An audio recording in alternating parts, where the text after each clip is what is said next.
We're jam-packing the trip into 2 weeks, so 1 week per Japan and Korea. We have a lot of stuff that we have planned for Japan because this is our first time, so it's probably not going to be that relaxing. But we usually go during the summers, but it's pretty miserable because the monsoon weather is really muggy, it's hot, it's really humid, and it's just not as enjoyable as it could be. We took one trip to Korea in winter a couple years back, and like that was way better. So now we just will never go in summer, and we're only gonna go during fall or winter, but we do kind of want to go in spring, so maybe next time. We're very type A when it comes to planning vacations, so we have this really extensive Google Doc that we created like 3-4 months ago, and the entire schedule was set like 3-4 months ago. That has all of our travel information and the schedule for each day lined out like per hour, but we're hoping that it will go smoothly. We're starting our trip in Tokyo. We will be there for about 3 days. We're gonna go to 3 main attractions. The first one being Team Labs, which is a really popular one that we see a lot on Instagram.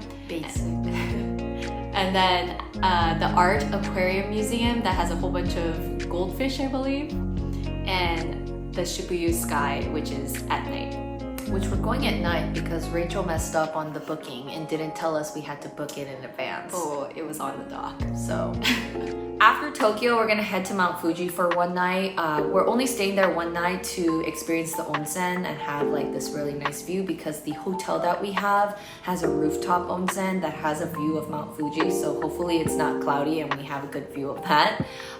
But besides that, we booked a room, a traditional Japanese room with a stone outdoor onsen privately in our room. Rachel and I both have tattoos, so we don't want to have to worry about like covering it up. So that is going to be a pretty cool experience, so we're really excited. Before we head over to Kyoto, we're gonna visit the Ghibli park because Ghibli is probably our favorite animated movies, especially Howl's Moving Castle, if you could notice. In Kyoto, we're gonna be visiting a lot of tourist attractions since it is our first time. So that's like the bamboo forest, the torii gates, and then a bunch of shrines.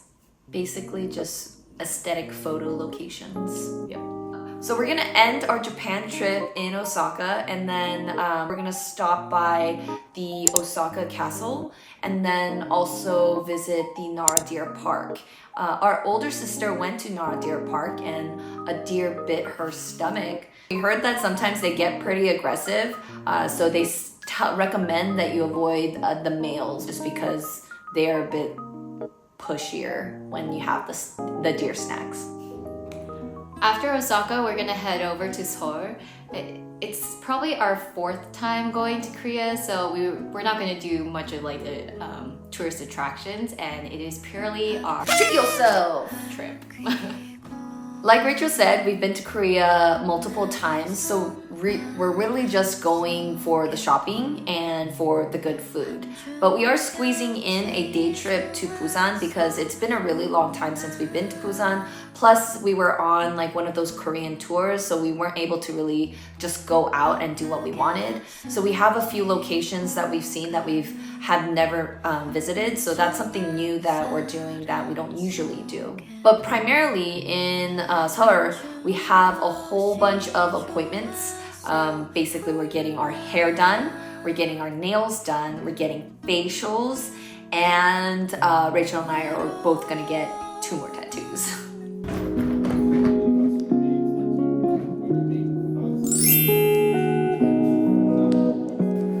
So I actually like to start packing about a week before, because if I did it a couple days before, I might get too stressed. So it's Saturday and I've only just started packing. And do you know when we're leaving? Tomorrow. I'm super excited because this is my first time going to Japan, and we've been wanting to go back to Korea for a while now.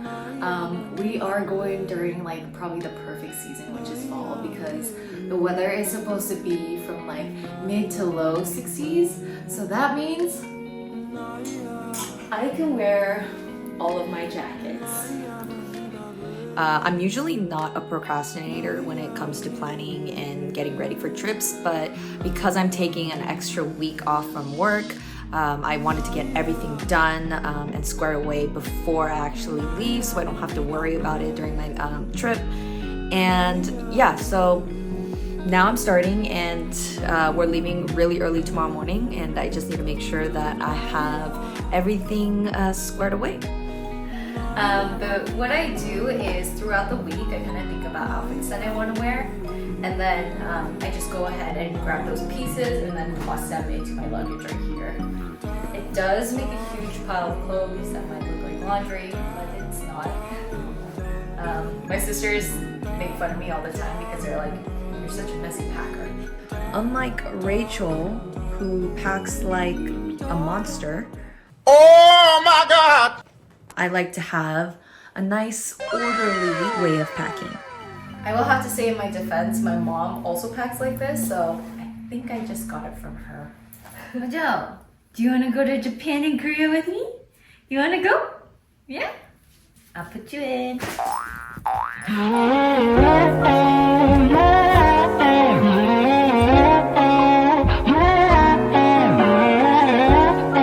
I do plan on buying stuff, so I'm trying to pack light.